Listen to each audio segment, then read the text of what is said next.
Praise the Lord. ഈശോമിശിഹായ്ക്ക് സ്തുതിയായിരിക്കട്ടെ. സന്തോഷവും സമാധാനവും നിറഞ്ഞ നല്ലൊരു ദിവസം ഏറെ സ്നേഹത്തോടെ പ്രാർത്ഥനാപൂർവം നമുക്ക് പരസ്പരം ആശംസിക്കാം. ഈ പ്രഭാതത്തിൽ അർപ്പിക്കുന്ന പരിശുദ്ധ കുർബാനയുടെ പരിശുദ്ധ ശക്തിയോട് ചേർന്ന് നിന്നുകൊണ്ട് ഒത്തിരി സ്നേഹത്തോടെ 3 കാര്യങ്ങളിൽ നമുക്ക് പ്രോമിസ് തരുന്ന ദൈവത്തിൻ്റെ സ്നേഹം ഈ അഭിഷേകം നിറഞ്ഞ വചനത്തിലൂടെ നമുക്ക് സ്വന്തമാക്കാം. ഒന്നാമത്തെ തിരുവചനം ഇതാണ്. സങ്കീർത്തന പുസ്തകത്തിലെ 34 അധ്യായം 5 തിരുവചനം. അവിടുത്തെ നോക്കിയവർ പ്രകാശിതരായി, അവർ ലജ്ജിതരാവുകയില്ല. വീണ്ടും 34:6 പറയുന്നു, ഈ എളിയവൻ നിലവിളിച്ചു, കർത്താവ് കേട്ടു, എല്ലാ കഷ്ടതകളിൽ നിന്നും അവനെ രക്ഷിക്കുകയും ചെയ്തു. 34:7 കർത്താവിൻ്റെ ദൂതൻ ദൈവഭക്തരുടെ ചുറ്റും പാളയമടിച്ച് അവരെ രക്ഷിക്കുന്നു.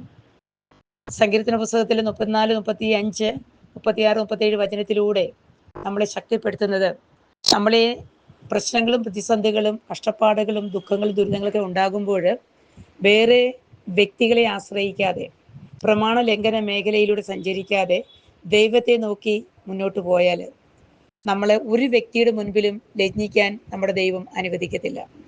2, എല്ലാ കഷ്ടതകളിലും തമ്പുരാൻ്റെ മുമ്പിൽ പോയി നിലവിളിച്ച് കരഞ്ഞു പ്രാർത്ഥിക്കണം. തമ്പുരാനോട് പറയണം നമ്മുടെ കഷ്ടപ്പാടുകളും ബുദ്ധിമുട്ടുകളും എല്ലാം. ഒരു വ്യക്തികളെ നമ്മൾ ആശ്രയിക്കേണ്ട.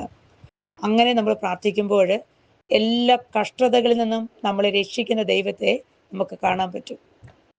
വീണ്ടും നമ്മൾ വിശ്വാസത്തോടും സ്നേഹത്തോടും കൂടി ഓരോ പ്രശ്നങ്ങളിലും ദൈവത്തെ നോക്കി പ്രാർത്ഥിക്കുമ്പോൾ, ദൈവത്തെ വിളിച്ച് അപേക്ഷിക്കുമ്പോൾ നമ്മുടെ ചുറ്റിനും പാളയം അടിച്ച് നമ്മളെ രക്ഷിക്കുന്ന ദൈവത്തെ നമുക്ക് ഈ വചനത്തിലൂടെ കണ്ടെത്താൻ പറ്റും. ഈ പ്രഭാതത്തിൽ അഭിഷേകത്തോടുകൂടി പരിശുദ്ധ കുർബാനയുടെ പരിശുദ്ധ ശക്തിയിൽ ആശ്രയിച്ചുകൊണ്ട് ദൈവത്തെ നോക്കി നമ്മുടെ എല്ലാ സങ്കടങ്ങളും പറയാനുള്ള സന്നദ്ധത, ശക്തി കിട്ടാനായിട്ട് നമുക്ക് ആഗ്രഹിക്കാം, പ്രാർത്ഥിക്കാം.